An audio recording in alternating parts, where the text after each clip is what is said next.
Hi, welcome back to the Terms and Conditions. My name's Martha, and I'm feeling really inspired, so I thought I'd come back with another episode, even though it's a little bit early. So, this week I wanted to talk about Taylor Swift and girl squads and the idea of girl squads and female friendship and having a representation of that in the media.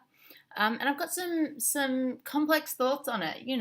I think it's not really acknowledged enough to be a major issue. People just sort of see it as like this really cool thing and like, oh, I wish I was friends with them.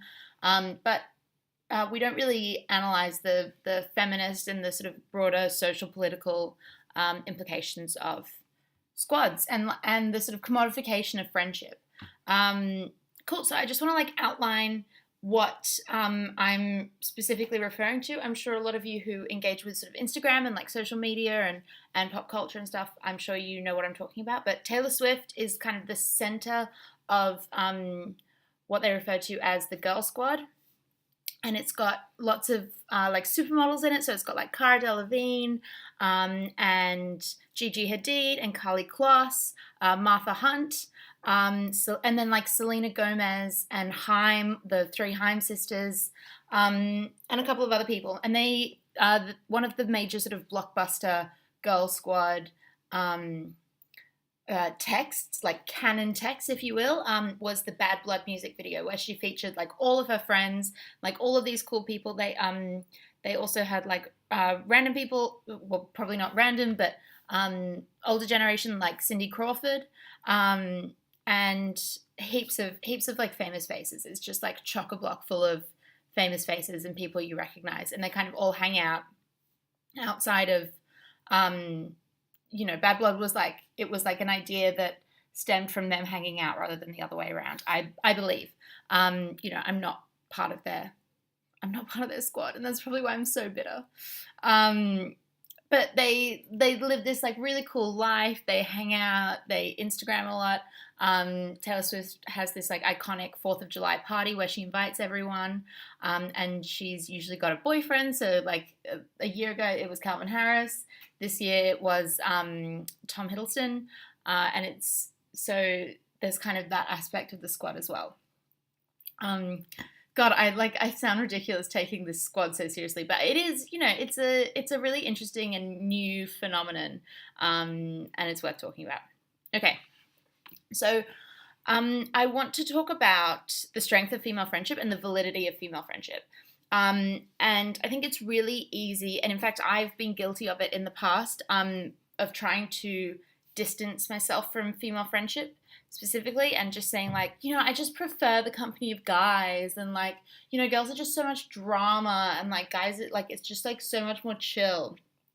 And that's actually really dangerous because we end up, people like me who have done that in the past, we end up pigeonholing women and, categorizing all women as just drama-filled, crazy people who don't know how to have like a normal friendship without catfighting all the time. And of course, there are people who cause fights all the time, but like they're just people. It's not because they're women.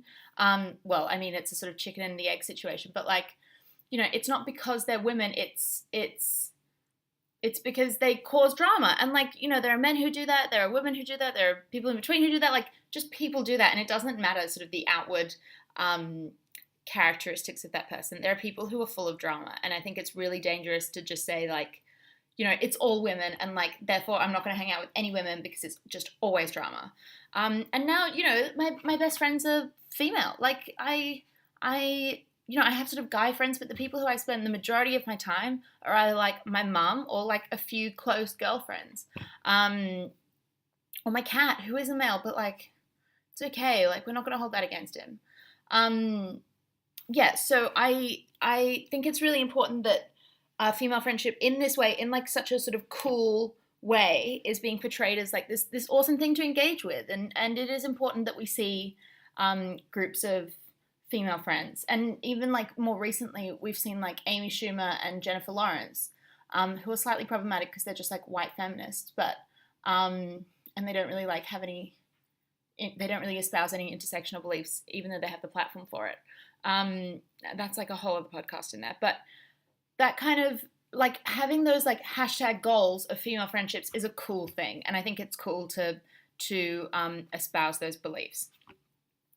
But I want to get into the commodification of friendship, and obviously being associated with Taylor Swift and then Taylor Swift associating herself with these other people, it can be quite a profitable business. And, because people want to be part of the squad, they want to be part of the group. And like the cool kids, the kind of plastics of the world, the cool girls, you want to hang out with them. They'll buy if Taylor Swift, now comes out with a product or, something to be bought or sold, people are going to buy it. People are going to spend their money on these friendship goals, which is, potentially really dangerous if she's like a very manipulative person. I don't know her personally, obviously. I mean, one day. But I think it can be quite dangerous to have such a loyal fan base for anything, especially when there's money involved and there's sort of idolization involved. And also, I don't think it's like very authentic. Like, genuine friendship and genuine female friendship is one of the most powerful things there is. And so it would just be really disappointing if it was all like just a money-making hoax. And in fact, you could say that her recent tour of concerts is like a bit of a hoax, in that like every night she would bring up a couple of supermodels, and it was kind of this whole like squad on tour thing. I'm not saying, like, I think she's super dope, and like I just think it's an interesting phenomenon. I don't want to like sit on here and like bash Taylor Swift, because I think she's cool. Like, she's obviously really smart, and she like knows what she's doing, and she knows how to use social media in like a really clever way. But there are potentially some like ethical pitfalls in here.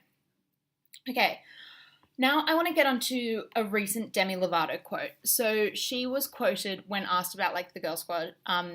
Also, that's the other thing. There are some like very obvious enemies of Taylor Swift, if you will, especially after this Kanye West famous thing. But also people like Katy Perry and all the Kardashians, because they're involved with Kanye because Kim's married to him. And now Calvin Harris, because they've broken up. And Demi Lovato has like always been sort of on the fringe. And she said, I think in certain situations, certain people could be doing more if they're going to claim that as part of their brand. To be honest, and this will probably get me in trouble, I don't see anybody in any sort of squad that has a normal body.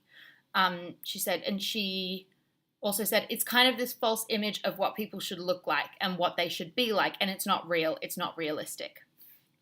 Okay, so this quote, I think it speaks to the cynicism that people have with friendship and the commodification of friendship, or commodification of love, which I will be going into in another podcast. I really need to like listen to this back and like take notes about future podcasts, because I just keep talking about what I will do one day. Anyway, so I think like Demi has a right to be cynical, and I think she's right that there aren't typical bodies. I don't want to say normal bodies, because she's received a lot of backlash about using the term normal bodies, and I agree. I kind of agree with the backlash. What is a normal body? How are we going to class a normal body? And also, who am I to say to someone else, your body is abnormal, or your body is like so normal? Who is anyone to sort of class what, the amount of value or the amount of goodness is inherent to a body, and whether it fits these traditional molds of what is beautiful, or what is slim and gorgeous and lovely. Like, you can't value one body over another. It's just a body. So I think she's right, and there is some level of like tokenism of including Lena Dunham to some degree. It's like Taylor, like, oh yeah, we'll chuck a fat one in. And it's cool because she's got cool ideas, and we can talk to her about like feminism and stuff. And we've got a fat one, so like no one can bash us. And I mean, Lena Dunham, that's like a whole other thing. But I think there is a bit of tokenism there. However, I think this is my grand thesis for this podcast. What I think is that let's give Taylor Swift and like the Girl Squad the benefit of the doubt, and let's say that like they're all genuinely friends, they all genuinely love each other, and they just like happen to hang out because they've been hanging out anyway, because they've met on sets, like sort of Hollywood style. They've met at like parties or like, you know, the cool things that you just tend to do when you're famous. You hang out with other famous people. So I think the fact that they all have these beautiful bodies probably speaks to the fact that like that's just everyone in Hollywood. Like everyone in Hollywood has a body like that, apart from sort of minor exceptions like Lena Dunham. And so I think the fact that Demi Lovato has hit something. Like they all have these beautiful supermodel bodies. The vast majority of them are Victoria's Secret angels. And like that's pretty shit. That's not great. That there isn't any representation, and all these young girls are looking up to the Girl Squad and they're like, I want to be part of the Girl Squad, but you know, you have to, like, I don't have a body like that, and no one has a body like that apart from the people in Hollywood. So I think that Hollywood, there isn't enough diversity in Hollywood, and so in order to diversify the Girl Squad or the future Girl Squad, you know, whatever the next one is, in order to like have people in there that have different kinds of bodies and have different color skins and have, you know, maybe different abilities or disabilities and have like this diversity, we need that to be in Hollywood first, because this is just, I want to give Taylor the benefit of the doubt and just be like, these are the people that she's just hanging out with. And it was a very organic process. So I think once we have body diversity in Hollywood, then these groups will start to look more diverse, right? Because, you know, those are just the people who are around, and you just happen to like them and you happen to hang out regardless of the body that they have. So I want to give Taylor the benefit of the doubt there. But I think Demi has hit on a grander issue, and I just wish that she didn't like lash out at Taylor because of that. You know, I'm not a Taylor Swift defender. I'm not like a huge fangirl, but at the same time, like I think she has copped a lot of shit from a lot of people. And it seems, whether it's authentic or not, she seems to just be like a really chill, pretty cool person. And obviously, you know, I've got a level of cynicism around that as to whether that's like a constructed thing and that authenticity is constructed, or if it's really legitimate and like, you know, she's just a cool person. But I don't think it's fair to have cynicism when it comes to Hollywood and people who have, you know, teams dealing with their brand and their personal brand. You know, I'm going on TV this week and my mum keeps talking about like, you need to think about what your brand's going to be. I'm like, I'll be on TV for like literally 5 minutes. Like it's, you know, it doesn't really matter.